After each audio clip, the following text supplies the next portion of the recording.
Greetings from Bible Worm. We're on hiatus for the rest of the summer, but we'll be back with a new season of narrative lectionary episodes beginning on September 6th for regular listeners and August 30th for subscribers. In the meantime, we hope you'll enjoy this episode from our Revelation and Resistance series, which first aired in summer 2025. Bible Worm, reading the Bible with Bible Worm.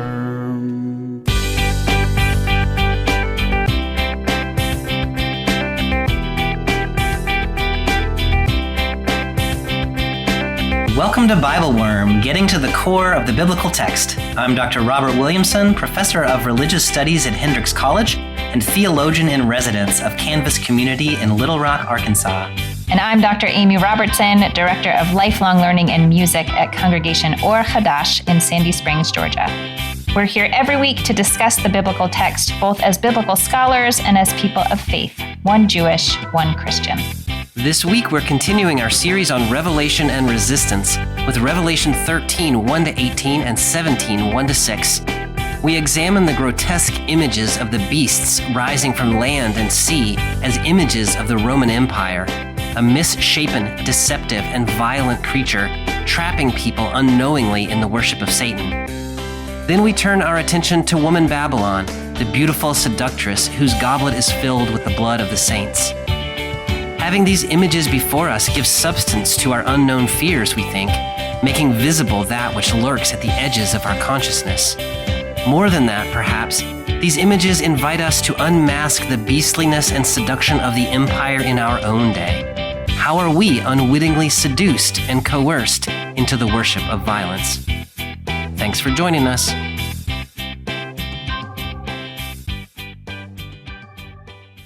Hey, Amy, how are you this fine day? I am okay. You sent me maybe my favorite text ever this morning that just said, dude, Revelation 13, what? There were no question marks in there. It was just like a statement. No, there were periods, what? I think. Yes, it was just like, what? Yes. I don't even know what question to ask. I know last week we were all the way back at the beginning of Revelation, and I was like, yeah, like I love mysticism and mystical ways of seeing the world and whatnot. And then I got to this chapter and I was like, oh yeah, no, this is not my home turf anymore. I don't know what's happening. Yeah. But it was a delightful experience though for you anyway, wasn't it? It was a curious experience. Yeah. I mean, I think part of the experience that you're having is the experience that Revelation kind of wants you to have, which is that it presents these images to us that are very big and very powerful and not entirely clear.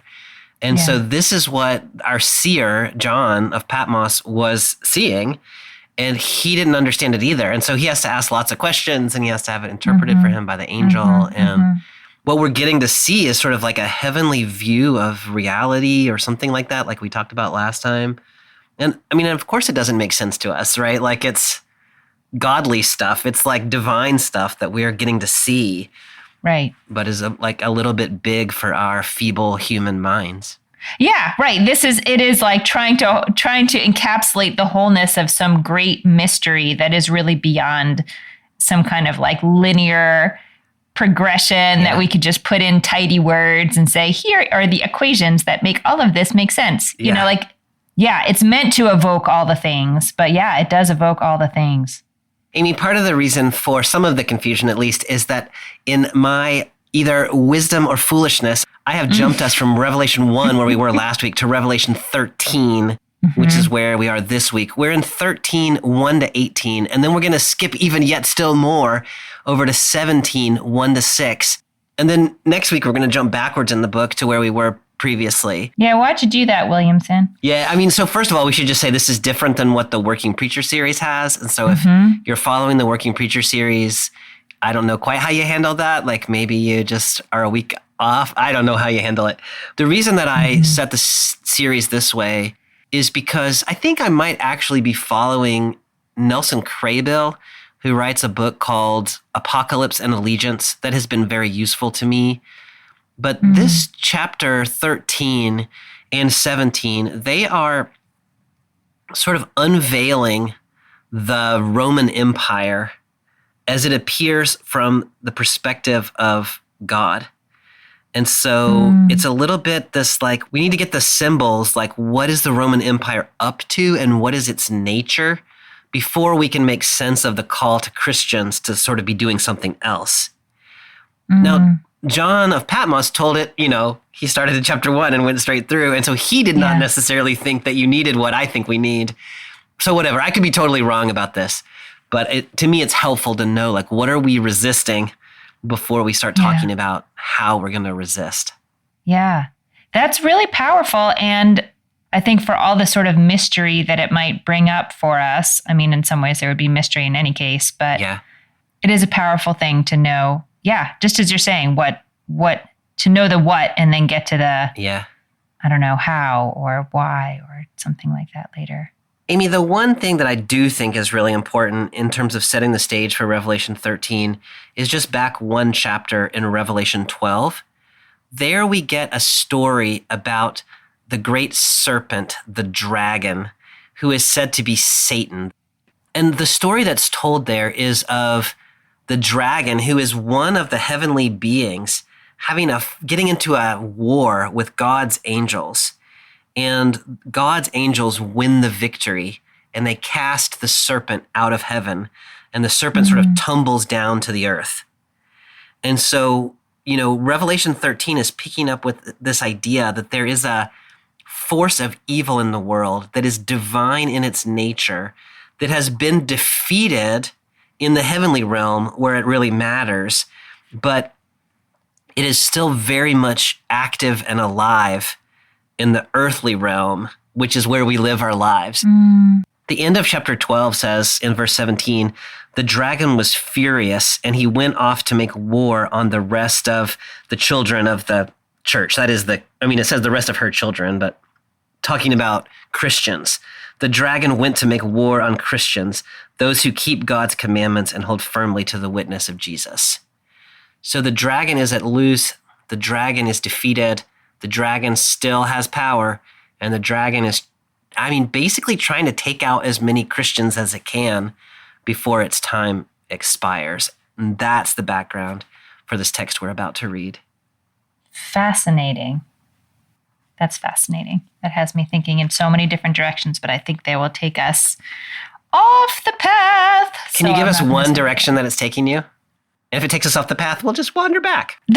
The first thing I thought of was actually the disciples around Jesus and how one of them becomes this adversary and sort of gets kicked out of the circle, and whether there's some kind of parallel there. Yeah. The other parallel in my mind that I think will come up more concretely in our reading is this sort of mythical underpinning that is in the Hebrew Bible text as well. This idea that there's sort of this force of chaos in the world, these, monsters or chaotic forces in general, that some biblical texts make it seem like it has been destroyed, but some biblical texts make it seem like it has been neutralized for now, but it is not gone. Yes. And so the idea that this dragon creature, Satan, was defeated in the heavenly realm, but is not gone. Yes. And can yet still, drag Christians off the path. Yes. There's some kind of meta narrative there. Very much so. I really appreciate that. The story we're telling in Revelation is not a new story. It has very deep roots in the Hebrew Bible. You're reminding me of your teacher, John Levinson's book, Creation and the Persistence of Evil. Is that what you have in mind? One of my favorites. Yeah. So even in the Hebrew Bible, God is in charge of the world, but there is this sort of chaotic underpinning to it. And so things don't always work out the way that maybe you think they should. Revelation is very much working on that theme. All right, Amy. Well, today we're going to read a little bit in Revelation 13 and a little bit in Revelation 17. And these are going to give us I think what's happening is the major symbols through which we should think about the Roman Empire. Are you ready to get started? I will not be more ready in 5 minutes, so I think we should get started. Dude, Revelation 13. What? Okay, I'm actually going to start in 12:18, which is where the CEB starts, and I think it actually adds a nice little detail. Yeah. Then the dragon stood on the seashore. Okay, I'm just going to stop there. So the dragon that has been cast out of heaven takes its stand on the seashore. It's got like, I mean, I've pictured it as having like 1 foot in the sea, 1 foot on the land. And the question is like, how's it going to make war on the followers of Jesus? So here's the moment where the dragon starts to make war. And I saw a beast coming up out of the sea. It had 10 horns and 7 heads. Each of its horns was decorated with a royal crown, and on its head were blasphemous names. The beast I saw was like a leopard. Its feet were like a bear's. Its mouth was like a lion's mouth. The dragon gave it his power, throne, and great authority. One of its heads appeared to have been slain and killed, but its deadly wound was healed. So the whole earth was amazed and followed the beast. They worshipped the dragon because it had given the beast its authority. They worshipped the beast and said, "Who is like the beast and who can fight against it?" Okay, Amy, so the way the dragon is going to make war on the earth is by calling a beast out of the sea. Mm-hmm. And so thinking back in your Hebrew Bible, creation and the persistence of evil, can you talk a little bit about what images of either beasts or seas or both occur to you? So the sea monster that I know from the Hebrew Bible is named Leviathan. And I actually think of him as he is depicted in a Psalm 104, where he's kind of like a plaything. Like I picture God sort of like throwing a frisbee for Leviathan and they're like sporting together. Yeah. But there's a sense that it's only that way because God is so clearly the like alpha in this relationship, and that left to his own devices, Leviathan is this like incredibly powerful and destructive force. Yeah. He comes up in Job too, right? Yeah, we read that text. I can't remember if we read that part of that text last year or not, but he's in Job 41. He's this ferocious creature that breathes fire, and then like the question is like, who can control Leviathan? And the answer is nobody except that God can. And so he's this like force of chaos in the world, or like force of danger. And God is able to tame him, but other than God, he is like running loose in the world. Yeah, I mean, I just have this sense, not that it's like my original sense, but in a lot of the texts of the Hebrew Bible and into rabbinic literature, that the waters that are present at the creation of the world, like it's not that there's nothing there. It's like darkness and chaos. Right. And a lot of what God is doing is kind of organizing things and putting boundaries in place so that the water can be here, and there can, maybe be water. It's imagined that there's water in the sky and that's why it's blue, but it's held back in some way. It doesn't just rain all the time. And there is some dry land in the rabbinic literature, which I think connects back to some of these ancient myths. These chaotic waters they're described as the Tehom, the waters of the deep. And they're sort of shoved down into the center of the earth, and there's like a stone that's covering the place where they could pop up and like erupt and create chaos again. And the temple is built on top of the stone as like the ultimate dresser to put in front of your overfull closet. Yeah. But they're always looking to come back out. Like they're not gone; they're just controlled. And so what I see in this text is like the mere presence of the dragon at the shore, like, invites back out of the water this chaotic, like, frightening force that was present before. It's not, in my understanding, that Satan created it, but somehow enables it to come back from the sort of gates that have held it back and, inhabit its full self.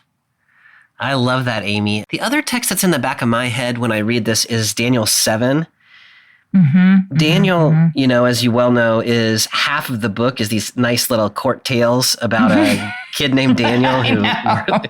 And then the second half of the book is these apocalyptic visions. And so Daniel has this vision in chapter 7, and he says 4 giant beasts emerged from the sea. The first was a lion with eagle's wings. Then I saw another beast like a bear. Suddenly there was another beast like a leopard. but it had 4 heads, and then a fourth beast that was more powerful than the other 3. So if you look at the beast in Revelation, it's those 4 beasts like mushed together, which is really kind of interesting. Yeah. And then in the vision in Daniel goes on to tell us that the 4 beasts are the 4 empires that have ruled the world. There's some debate about what exactly empires he's talking about, but maybe Babylonia, Media, Persia, and Greece. And so the beasts that rise out of the sea in Daniel are empires. They're like governmental entities, basically, like the ruling powers of the world. So if you look at that as background to our beast in Revelation 13, what kind of connections might you make? I just have to say, like, it is literally masterful. Yeah. In weaving together these like ancient mythic stories of the ultimate unraveling of what God wants to be in the world, with these images from Daniel that seem to be identifying empires in the world. Yes. And smushing them all together in a way that's sort of like, that matches up this sort of like mythical, cosmic story. I don't know if history is the right word. The unfolding of the cosmos in some way has like locked into the unfolding of human history through the rising of different empires. Yeah. And it's very scary. It's scary. And it feels to me like there's truth there in a very real sense. Like, if we follow Daniel 7, then the beast that's coming out of the sea is in some way the empire of John's day, which is Rome. And I'm taking that step. I don't think it's a far step. I don't know how to read Revelation if I don't take that step. And so this beast is in some way, I think, representing the Roman Empire. If you read it that way, then it is a beast that is in linear succession to these other 4 beasts that have come before it, which is historically true. It is more powerful than them. It has in some ways combined their aspects. It is not a novum in the world. It is building on things that have come before it. It's learned how to be a beast by taking on characteristics of the beasts that came before it. And in my mind, that like, it's so interesting then to think about like the empires that have ruled the world historically. Yes. And the ways that they do. I mean, Rome did build, like it took over Greek culture and like transposed it in a military way. And that's how Rome came to be. And then, you know, the British Empire did the same thing with the Roman Empire, you know, and so on and so forth. And yet still today. So what we've got then is a beast that seems to be Rome, that is rising out of the sea in the way that we've seen other beasts in Daniel 7, and then Leviathan and the sea itself. So we've got this like force of chaos. We're told that the dragon gave it his power, throne, and great authority. What do you make of that line? You know, it stood out to me when you read it because of the inflection of your voice. When you said it, I understood the his to be the dragons. Yeah. And when I just read it on the page, I didn't necessarily understand that. I thought, you know, whatever. But I'm going to follow your inflection there. And that brings me to the question, why can't the dragon just do this stuff on his own? Yeah. Why does he have to raise up another beast and give his authority to that beast? Yeah. I mean, I guess I don't maybe know the why, but I do know the that. And so in Revelation, it seems to be, and it's true in Daniel as well, but in Revelation more precisely so, that the way the dragon enters into the world is through earthly entities that have physical reality in the world. And so when we look for Satan at work in the world, we shouldn't look for like a dragon or a little pointy-eared dude with calves' hooves or whatever. We should look for earthly entities that are acting in a dragon-like way. And so, like, how does Satan work in the world? How does evil work in the world? Well, it comes through human structures. Like the That's empire. confusing here because the thing that it brings into the world is not like something that's in the world. It has 7 heads and 10 horns. Yeah, so you have to read through Daniel, which says dragons that rise out of the sea are empires. No, I gotcha. We're looking at the empire the way that it is, I don't know, you could say is in its reality, or the way it is when God looks at it, which is that, I mean, it looks real pretty when we look at it, right? It has like marble statues and whatever. But in its essence, it's a 7-headed beast that exercises the authority of Satan. I see. Oh, yeah, you really have to read on a couple different levels then. Yeah, there's a lot going on here. There's a lot going on here all at once. In verse 4, it says the people worshipped the dragon because it had given the beast its authority. Then it says they worshipped the beast and said, who is like the beast? And so what seems, at least in my reading, to be happening is the people are super impressed by the beast. And so they worship the beast, but they don't really understand necessarily that the beast is exercising the dragon's authority. They think it has its own authority. So they end up worshiping the dragon sort of by proxy. And if they actually knew they were worshiping the dragon, they might say, oh, no, we're not going to worship the dragon. Like, that's a dragon.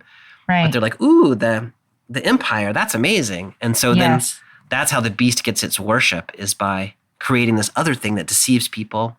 Yes. I had to sit with that verse for a minute because it can be read different ways in that translation. They worship the dragon, for he had given his authority to the beast.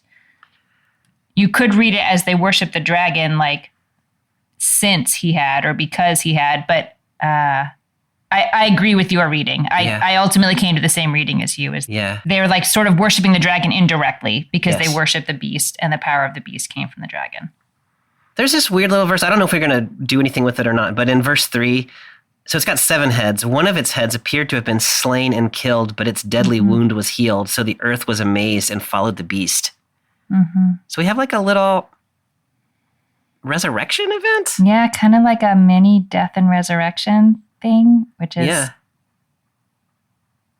legit confusing for the people. Yeah. Like, that's confusing because we've just had this whole, we have a whole sort of religion that is not built on the resurrection, but the resurrection of Jesus is really important. really important. Yeah. And so to witness another mini resurrection, it's one of the heads, not all of the heads. I don't know. I see how that's confusing. One of the things that we're going to see is that the beasts can do things and say things that if you are not paying close attention, you might confuse with Jesus. And here's one of them. There is a slain head, appears to have been resurrected. You think, oh my gosh, came back from the dead. Yes. And so you're super impressed by that and you worship that. And it turns out it's just the head of a beast that is doing other things. But you thought, oh, power of life and death, like this must be a good thing. When the people worship the beast in verse 4, their question is, who is like the beast and who can fight against it? What do you think about that? That's their reaction?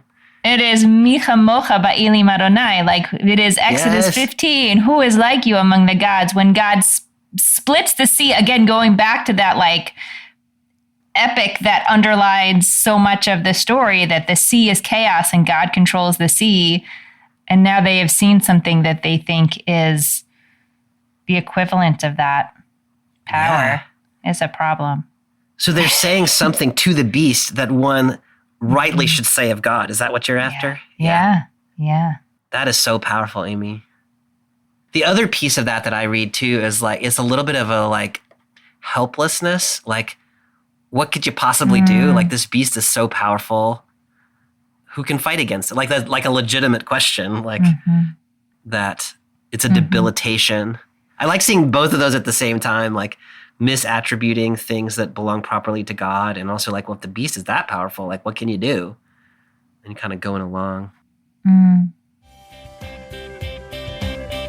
Hello, fellow Bible worms. My name is Amy Marie Epp. I'm a pastor at Seattle Mennonite Church in Seattle, Washington. I support Bible Worm at the early worm level, $8 a month. and I consider that professional budget dollars very well spent. What I especially love about being a patron at this level is having access to those podcast episodes a week early, since I'm often working that far ahead on sermons or on worship prep. Also, by the way, I love the sticker, which I put on my water bottle immediately. Amy and Bobby's insight and wisdom have become an invaluable resource for me. I look forward every week to hearing them chew through that biblical text together with curiosity and with humor. It feels like I'm a part of the conversation. That's why I wanted to support them in making Bible Worm possible. It still feels like a gift each week to have that Patreon episode land in my inbox. I hope all of you who are listening will also consider becoming patrons. And now, back to this week's episode.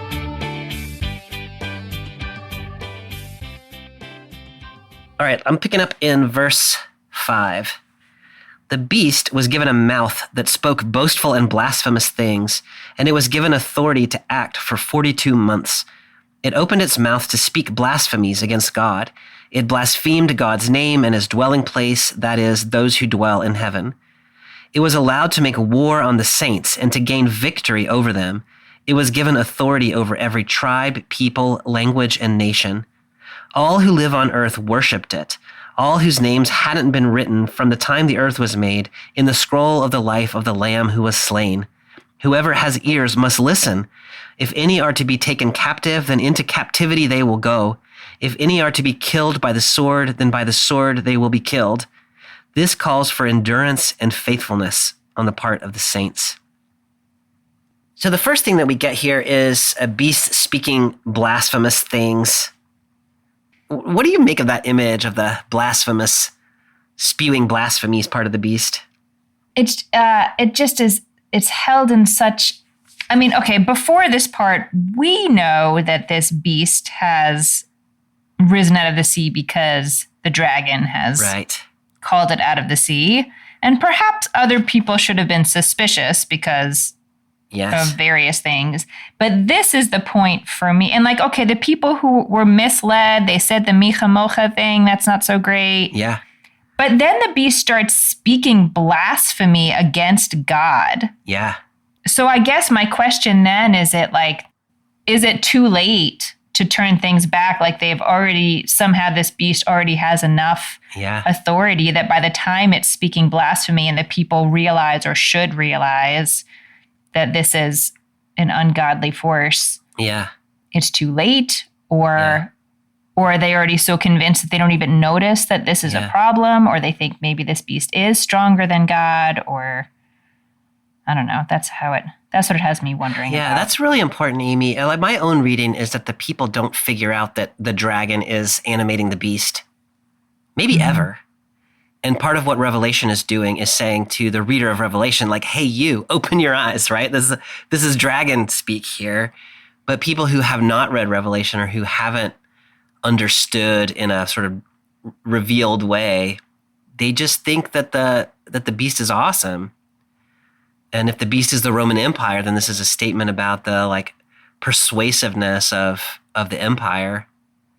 It depends on what blasphemies means a little bit, Amy, right? Like if it's like, you know, like there are direct kinds of blasphemies that you could say that are very clearly like God is not really God or whatever.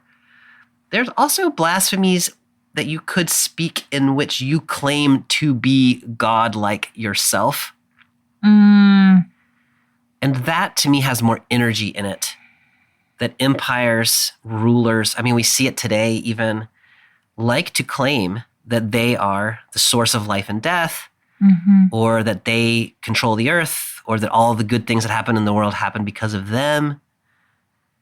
And those are like imagining that you are God is every bit as blasphemous as saying that God is not God, even if it's a little misdirected. You know what I mean?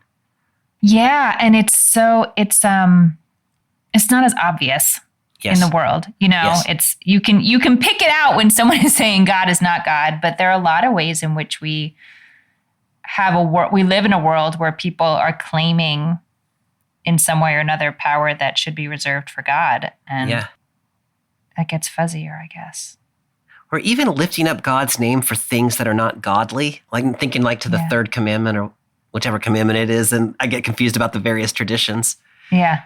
But, to say like God is on our team as we bomb the crap out of somebody, like that is also blasphemous.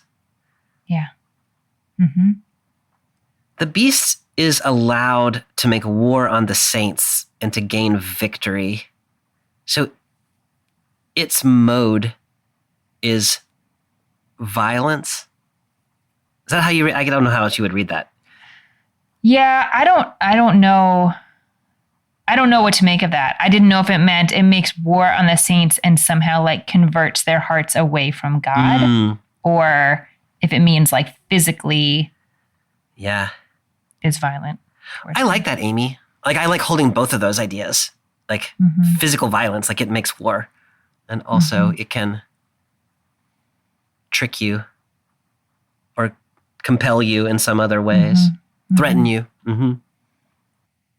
This word victory, Nike in the Greek, is an important word in Revelation. It's an important word in Roman culture, like the way Roman emperors demonstrated their emperorness was by winning victory. So this is like why they made memorial arches, like the Arc de Triomphe and those kinds of things, was to say, look, we go out and we win victory and you can see how powerful we are. And so the military victory of a Roman emperor was kind of key to their authority. And so maybe we've got something like that going on here as well. The passive voice there, it was given authority. Does that bug you? Yeah, it does. Yeah. Can you talk a little bit about the nature of your buggedness? Yeah, my translation is, I feel like it even is a little more passive. It says, it was allowed to exercise authority. Oh, yeah. And so I think I had not entirely understood reading this on my own that it was the dragon that was giving authority to this beast in the first place. Yeah. But even now, I would say it was allowed to exercise authority. Like I really am sort of like, where is God in this? Yes. Why is God allowing this to? It's still God's kingdom on earth. Like, And I'm thinking about the role of the people on earth. Like the people are allowing it to exercise authority. Like it has some power that it has been given, but we are, I feel as a human being complicit in this story. I love that reading, Amy. The people are allowing it to have authority over them. I had not read it that way. I had read it as somewhere between the dragon and then this sort of apocalyptic question of like, where is God? But one of the things that, just religion in general has to deal with is if God is God, then why is the world so messed up? And here it seems to be that God is allowing the dragon, is allowing the beast to do some stuff for a while until God's going to re-enter history a little bit later. Yeah. We get reference to the scroll of life here. It seems like there are some people whose names have been written in the book and they are not persuaded. Anything I want to do with that?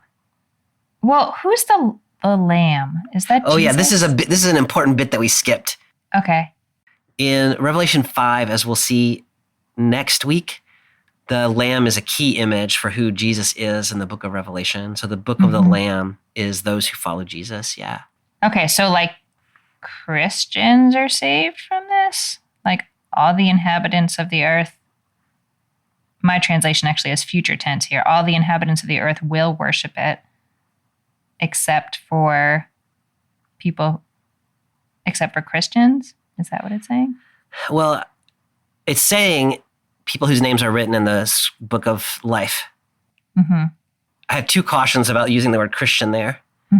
One I feel more strongly about than the other, which is that not all Christians have their names written in the scroll of the book of life. And we will see that in Revelation as we go.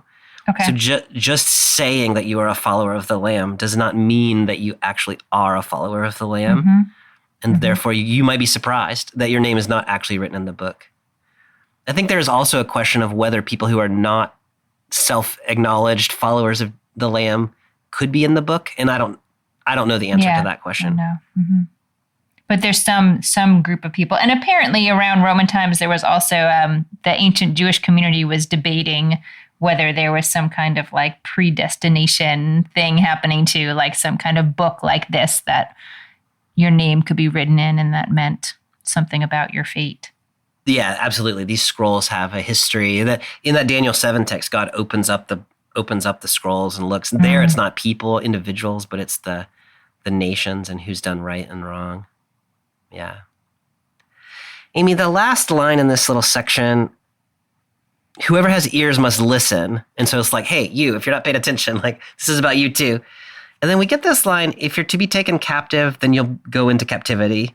Mm-hmm. The CEB has, if you are to be killed by the sword, then they will be killed by the sword.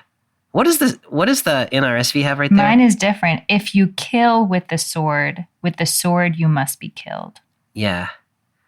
There are manuscripts of Revelation that preserve both of those readings. Mm. The NRSV seems to be, if you are a person who lives by violence, you're going to die violently. Mm-hmm. And so I think then the message is, so don't be a person who lives by violence. Mm-hmm. The CEB is, what's going to happen to you is going to happen to you. Yeah. Some of you are going to be taken into captivity. Some of you are going to die by the sword. It's just the way that it is. Yeah. Do you have thoughts about either one of those? At first I was going to say it seems like the two that are sort of like what will be kind of hang together, and I don't see how the other two fit together. But I can see it actually. Like if you're to be taken captive, you're to be taken captive. Don't think that responding with violence, don't be tempted by that because it's tempting. Yes. But that's not a better option. Yeah. I can see that. This is the way that I prefer to read it. I think it just has more energy for me. I don't know if I can settle it at the language of like the Greek manuscript evidence or whatever, but when these things are happening to you and people are threatening you, you're going to want to take up the sword. Yeah. But don't do it. Don't do it. Christians are to be nonviolent. That's the way that I read this text. Mm-hmm. And then we get that line about endurance and faithfulness. Mm-hmm. And endurance there, I think, means just like stay faithful to the end, even when it looks like things are not going to turn out well. Like the sword is the weapon of the beast. And if you take up the weapon of the beast, you have not endured and you have become just like the beast. Mm. Yeah, I like that a lot. Revelation is not always read as a non-violent book, by the way. We can try. but I kind of think that maybe God is kind of violent sometimes, but I think maybe the call is for us. All right, Amy, we have yet still another beast to discuss. Shall we move on? Beast number 2. Let's do it. Then I saw another beast coming up from the earth. It had 2 horns like a lamb, but it was speaking like a dragon. It exercises all the authority of the first beast in its presence. It also makes the earth and those who live in it worship the first beast, whose fatal wound was healed. It does great signs, so that it even makes fire come down from heaven to earth in the presence of the people. It deceives those who live on the earth by the signs that it was allowed to do in the presence of the beast. It told those who live on the earth to make an image for the beast who had been wounded by the sword and yet came to life again. It was allowed to give breath to the beast's image, so that the beast's image would even speak and cause anyone who didn't worship the beast's image to be put to death. It forces everyone, the small and great, the rich and poor, the free and slaves, to have a mark put on their right hand or on their forehead. It will not allow anyone to make a purchase or sell anything unless the person has the mark with the beast's name or the number of its name. This calls for wisdom. Let the one who understands calculate the beast's number, for it is a human being's number. Its number is 666. Well, that's clear enough. Shall we move on? Okay, I just... Yes, let's move on. I just have to tell you that as a child growing up, I didn't know this story. I didn't know anything, whatever. All I knew was the devil's number was 666. Yeah. And in my head, you could just shorten that to 6 because, let's get to the point. It's just 6. And I would wake up in the middle of the night and automatically add up the numbers of the time. Oh, and if it added up to 6, oh no, I was like, oh my God, the devil is here. It was. Oh, that's very stressful, Amy, because that happens kind of a lot in a day. It happens a lot. It's hard to sweet be me. Amy. Yeah, I know. Well, since we've started there, let's keep going there. Okay. So it's clear enough there that the number requires wisdom, that it can be calculated, that it's the number of a human being, and that its number is 666. What? What's happening? What's happening? I mean, I don't know for sure what's happening. I can tell you that there is a world within Judaism that really likes to translate letters into numbers and assign words numerical values that way. It's a thing called gematria. You can really go in very deep there. Yeah. It's very interesting, very popular in the sort of mystically thinking world. But the name Kaiser Neron, if you took Nero's name and spelled out the Greek using Hebrew letters, you would get 666.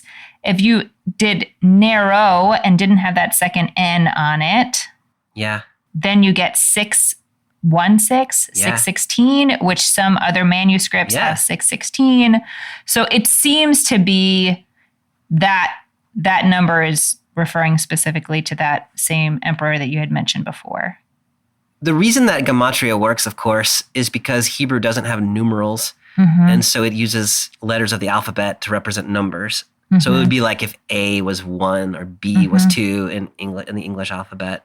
And so every word has a numerical value. And so Caesar Neron, 666, Caesar Nero, 616. There are other interpretations that 6 is like if 7 is the number of perfection, then 6 is like one short of perfection.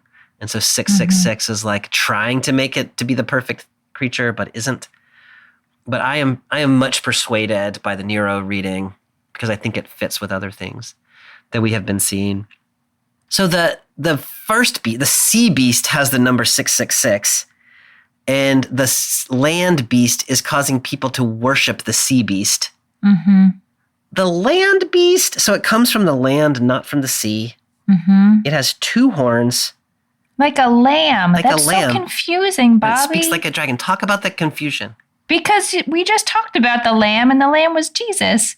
So it's a little bit like the lamb, 2 horns like a lamb, and it spoke like a dragon. So now, like before we had all these different beasts and signs of chaos put together, and now we have like the lamb and Satan, like Jesus and Satan smushed together. That's confusing. The beast wants you to be confused, right? Of course. Before we had people are worshiping the dragon and they don't know that's what they're doing. Now we have people are worshiping the dragon and they think they're worshiping the lamb. Now that is getting real, right? Like you see this lamb and you're like, oh, lammy. And you give it your loyalty. And it turns out that if you listen real close, it's saying things that are dragon-like. It's talking about violence. It's talking about dehumanizing people. But it looks like the lamb. And so you think you're worshiping the lamb. And in fact, you're worshiping the beast who is pointing you to the empire, which is under the authority of Satan. And so you have gotten misled because you looked with your eyes instead of listening. And it's so interesting. I don't want to take us out of the text too much because I know they're talking about like a creature that actually looks like a lamb. But I just have this question in the back of my mind now. What does it mean for an entity to look like the leader of your religious faith, to look like God, but say things that are like Satan? Because we're not looking at an actual lamb anymore. So like in our world, what constitutes those appearances that would be so misleading? It's just a question to that is the question. That is such the important question. But I want to pin it for 1 second. What do you have any sense of what, like, if you were trying to think of like what, I don't even know. Well, let's just talk about the earth beast for a minute, the land beast. So it's making people worship the first beast. It's pointing them to that beast. And it's doing it by doing signs and wonders and forcing people to have the mark of that beast in order to participate in the economy. So it's got some tactics. I'm just curious if you were like trying to land that beast. Haha, I didn't mean to do that, but it's a land beast and you're going to land it. Like trying to picture its reality. You know what I mean? Like Revelation is unveiling some aspect of the human world or the Roman Empire as this lamb. Do you have ways of starting to think about that? Like, what is the lamb beast? I mean, What is the lamb beast? I mean, it's so interesting because I have to keep reminding myself, it started with the dragon, and then there was this water beast that when you worship the water beast, you actually are worshiping the dragon, but you don't know it. And the water beast is sort of like the empire or emperor or something like that. Yeah. And then you have what are the sort of things around that keep directing your attention back to the empire or the emperor and making you believe that's the only option. Like that is your monotheism. Your monotheism is that. And even it's really interesting to me to see that the range of things that creature does. Yeah. Like really encouraging the worship of it, like encourage them to make an image of the beast that had been wounded and yet lived, like that, like raising up of sort of the mythology of the greatness of this beast entity.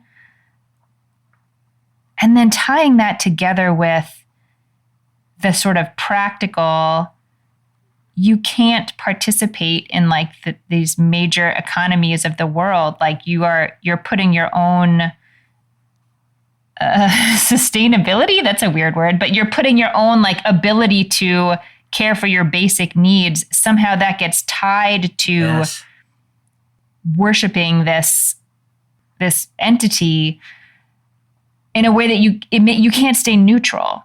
Yeah. You know, like you could try to resist the worship itself and be like, I'm just not getting involved, but I'm going to stay neutral. I'm not going to worship it or not. Like, I just don't want to be in this conversation.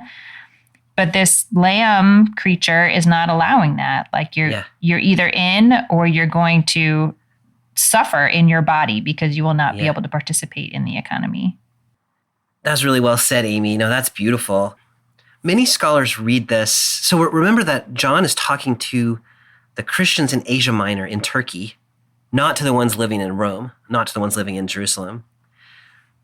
I mean, maybe he's talking to them too, but directly he's talking to these 7 churches.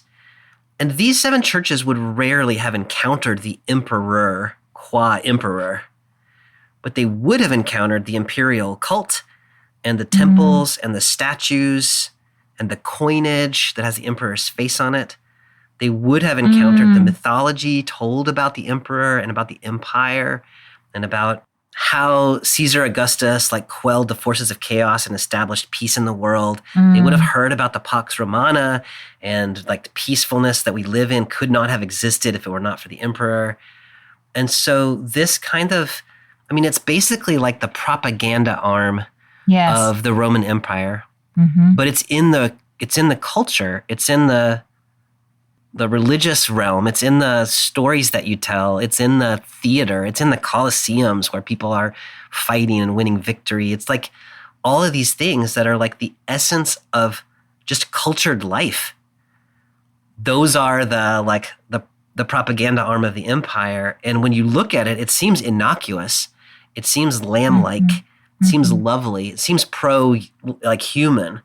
But when you really pay attention to what it's doing, it's doing something very dehumanizing, very violent, pointing you to the emperor. What you're saying about the economy, I think, is so beautiful. I mean, it would have worked this way literally in the Roman world, in which to participate in the economy, you kind of had to go to the temple and pay homage to the emperors and the gods of Rome. And so it was like that was necessary. And when you went to do that, were you really worshiping God? And if you were a Christian or if you were a Jew who didn't want to worship the Roman gods, like how did you participate in the economy if you didn't want to go to the temple would you trade off like, well, I have to go because I got to feed my kids. And so you would go, but you wouldn't really mean it. And if you go, Right. but Do you you don't like really hold mean your it. nose and just do it? Or at what point? Yeah. And how long can you hold your nose before you actually start to believe it? Yeah. And so I think you're right on it. Like, this is the tactics of the empire. It gets at you like culturally, it gets at you economically, and it eventually wears you down. If you're if you don't endure, it points you to worship the empire or the emperor, who is pointing you to worship Satan. So what you think you're doing is going to Walmart, and what you're actually doing is worshiping the dragon.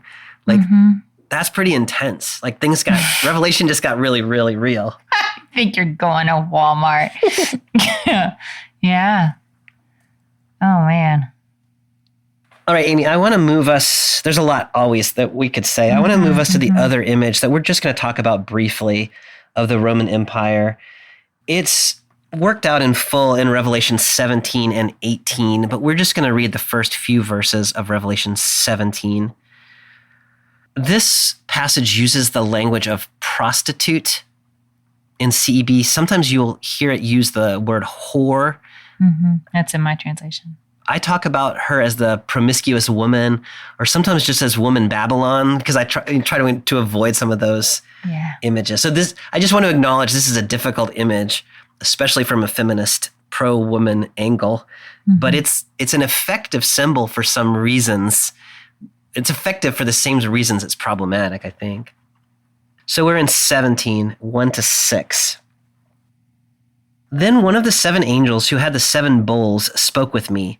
Come, he said, I will show you the judgment upon the great prostitute who is seated on deep waters. The kings of the earth have committed sexual immorality with her, and those who live on earth have become drunk with the wine of her whoring.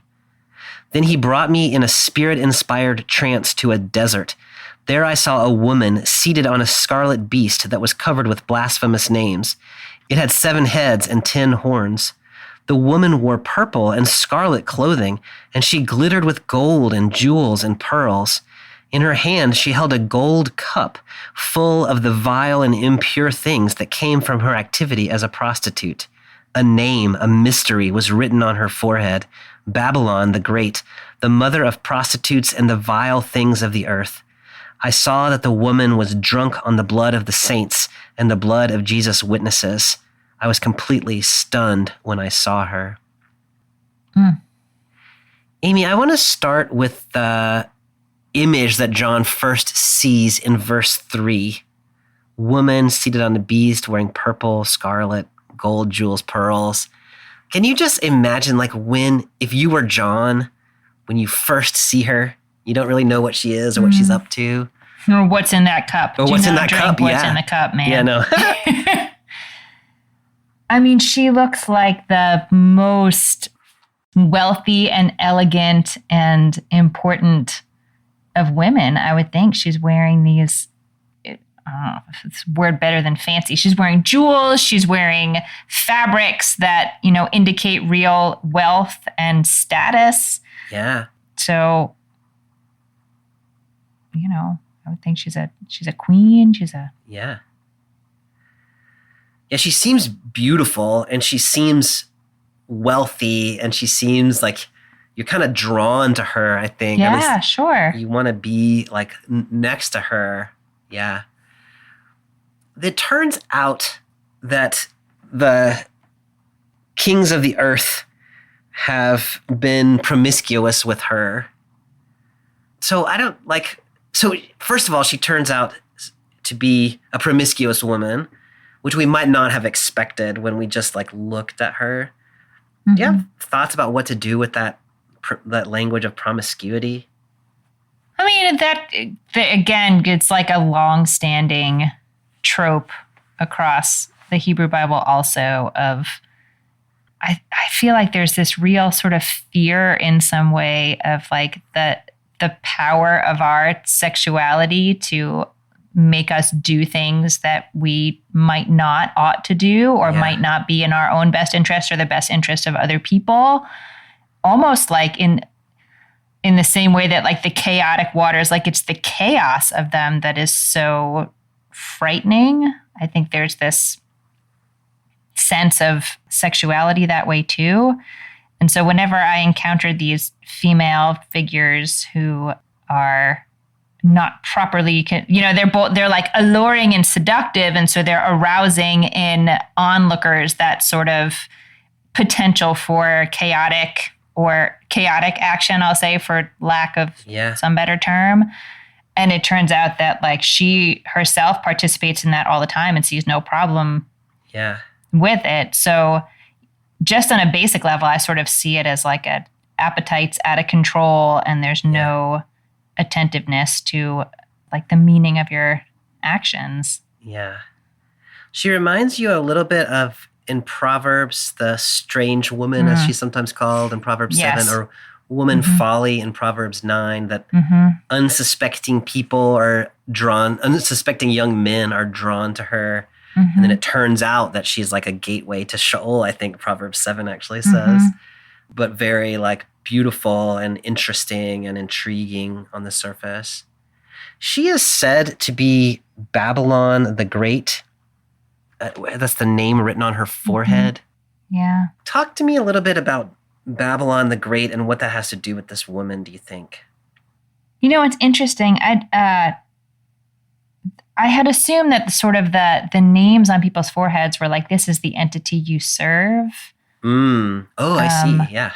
But I don't know whether that's true or not. I was reading it as like, hello, my name is.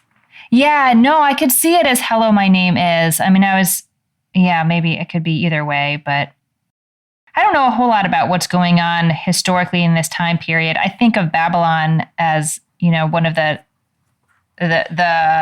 empire that brought about the first big exile out of Jerusalem and sort of that destruction that really changed the face of what the life of Israel was. Yeah. So I don't know if there's something being pulled in from that, or if it's something that happened later historically. What would you want? I think you're right on it, Amy. That Babylon was the great city, the great empire, the seat of the great empire that destroyed Israel, and in that sense is sort of the great enemy, like the historic enemy of like, when you think about who's the arch villain of the Hebrew Bible, like Babylon is one of the possible choices. So I think like the way that I'm reading this is that this Babylon the Great is making us think this is the name of a city. This is the name of a city that is actually destroying God's people. And it is trying to get you to connect Babylon to Rome. Many scholars think the image that's here of the woman clothed in scarlet and all of these things is a reference to the goddess Roma, the like patron goddess of the city of Rome. And that so when we see her, we're thinking, oh, this is Rome. Then it turns out that Rome is Babylon, and that she's seated on this 7-headed beast. And later in this passage, it will say the 7 heads are the 7 hills on which she is seated, or something like that. And Rome is the city on 7 hills. And so I think we're supposed to see this woman as, first image is like, ooh, Roma, like that's so beautiful. And then like, oh, wait a second, she's Babylon. She seems to be riding on the sea beast from Revelation 13. And then as you were noting earlier, she's drinking a goblet that is full of blood. And so you go from this, like, she's beautiful and intriguing and a little seductive to like, she's repulsive in some way. Yeah, I don't want to pull us off, but this like Leviticus thought came into my mind as I was reading that. We know there's a prohibition against drinking blood. Like it is, I don't think we need Leviticus to tell us you shouldn't drink people's blood. Like I think we're all okay with that. But that is very specifically and pointedly prohibited throughout the Hebrew Bible. But I also want to point to the fact, and I don't know what was going on here sort of historically in terms of how Christians thought about the consumption of wine as Jesus's blood. Yeah. But I point to this only to say, like, I don't know how people read texts like this without understanding Leviticus. Yeah. Like, because there is such richness to these images that can't just be assigned one for one. And so everyone should read Leviticus. Okay, continue. Amen.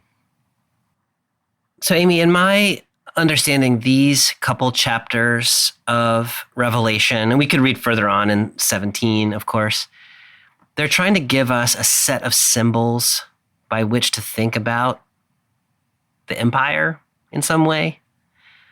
So here we've got the sort of empire revealed or something like that. And then we'll go back and think about, so what does that mean for Christian readers of this text? But for today, our task is to kind of talk about what do we think these images are trying to convey, or what would we do with them, or how would they connect to contemporary life? What are you thinking about? Oh man, it's a big question, and it's a big text. And I'm thinking about a book that I just read that is not about mythology per se. It's actually more about history. It's called Zachor, which means remember. It was written in the 80s. It's not a new book, but I just read it. And it is about the intersection of sort of history and memory, historiography and memory within the Jewish community. And the reason I'm thinking about it now is a lot of what the author writes about is the ways in which our stories function in our lives, often as woven into our liturgy and religion, to make sense of what's happening in the world now. And so we can have like history as a discipline, but really how it plays out in our religious lives is more how it becomes our collective memory. I'm not trying to suggest that this is like a historical text and that we should treat it as a historical text. But I feel like by laying out this set of images in a mythological, cosmic paradigm, it's offering us an incredibly powerful way to try to make sense of the things in our world that don't make any sense on the surface of it. Like, you have to imagine that there's some way to pull back a veil and this makes sense somehow. Yes.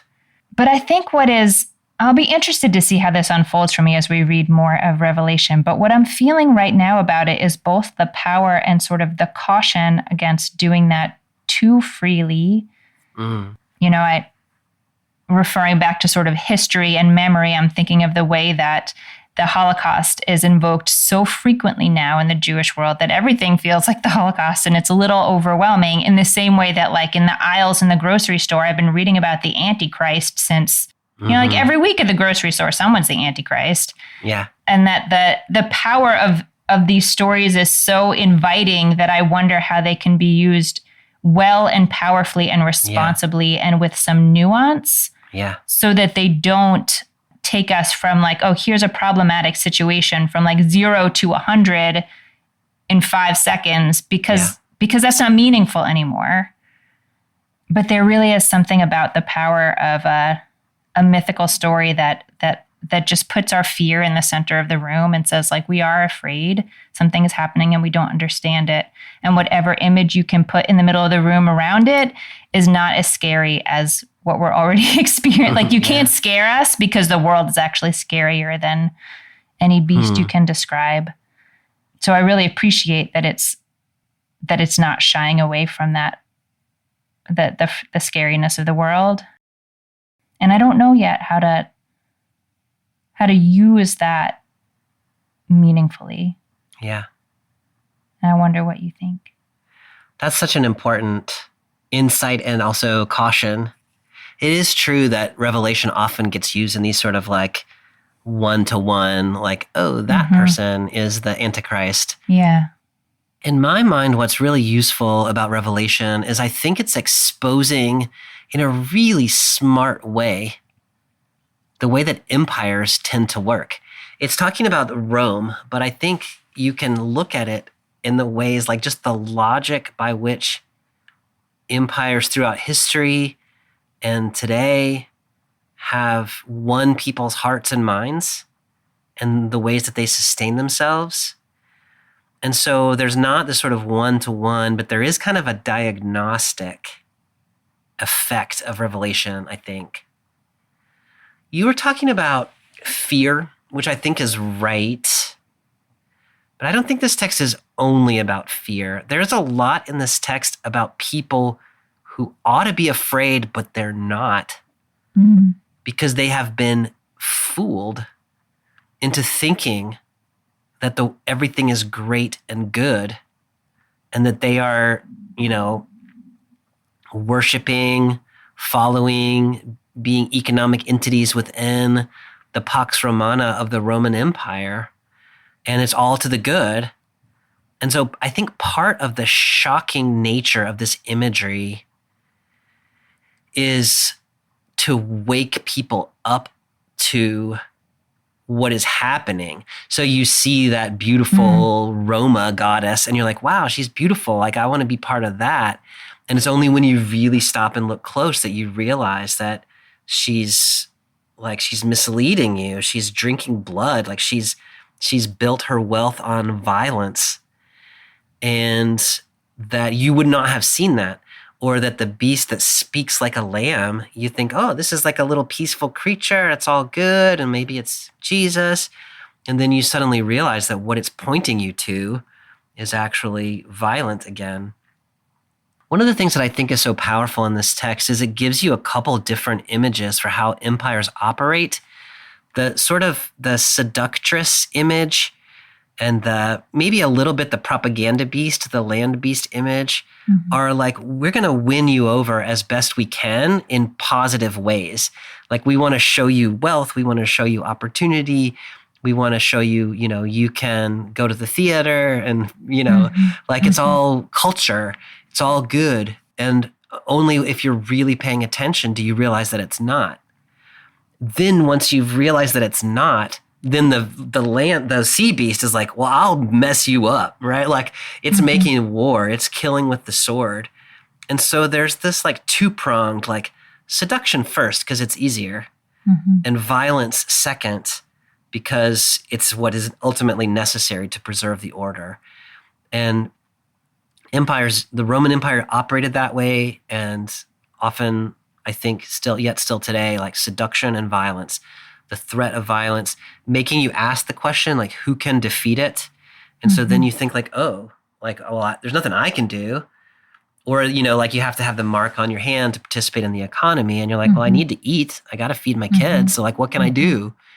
And so it leaves us in this sort of, I think Revelation 13 and 17 leave us in this position, or it should, of like, oh my goodness, the power of the dragon is alive in the world through human institutions that are oriented toward death and violence and their own wealth and well-being at the expense of like human life.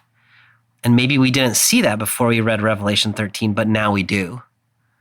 It doesn't offer us any solutions. Like, that's what the rest of Revelation maybe is going to do, is to say like, okay, well, here's what comes next. I'm not sure it's going to be very satisfying to you, Amy, but no. But Revelation 13 is trying to like pull back the veil and say, no, this is what's actually going on in the world. And there it is. And you can make your own connections to life today. Like, they're like at the tip of my tongue, like all the ways we can see these things. Yeah. But once you've started to unveil Rome in Revelation, then it's not a far step to unveil our own time and place. So, Amy, next week we're going to step back in the book of Revelation to Revelation 5, where we're going to see what Revelation thinks of as the true lamb, who not only looks like a lamb, but actually is a lamb. And the sort of this key, I think, the key symbol for Christian readers and Christian like livers of life in the Roman Empire, like, this is the symbol that is going to be the alternative to these beasts that we've seen in Revelation 13. Well, good. But they need a counterbalance, so I look forward to that. They do. Amy, I appreciate so much you're taking the time and expending the intellectual and emotional energy to read these texts with us. It's fascinating. All right. Have a good week. See you next time. Bye. Thanks Thanks for joining us for this week's episode of Bible Worm. If you've enjoyed this free podcast, we hope you'll help us keep it going by joining our Patreon for as little as $4 per month. You can also sign up for other goodies like early access, video lectures, weekly liturgies, and more. Visit patreon.com/BibleWormPodcast for details. Bible Worm is produced and edited by Bobby Williamson. Our theme song is sung by Colin Bagby, and our theme music is The World at Large by Dano Songs. Many thanks to all of our Patreon supporters for helping make this podcast possible. Next week, we'll continue our summer series on Revelation and Resistance with the image of the Lamb in Revelation 5, 1-14. Until then, keep on digging.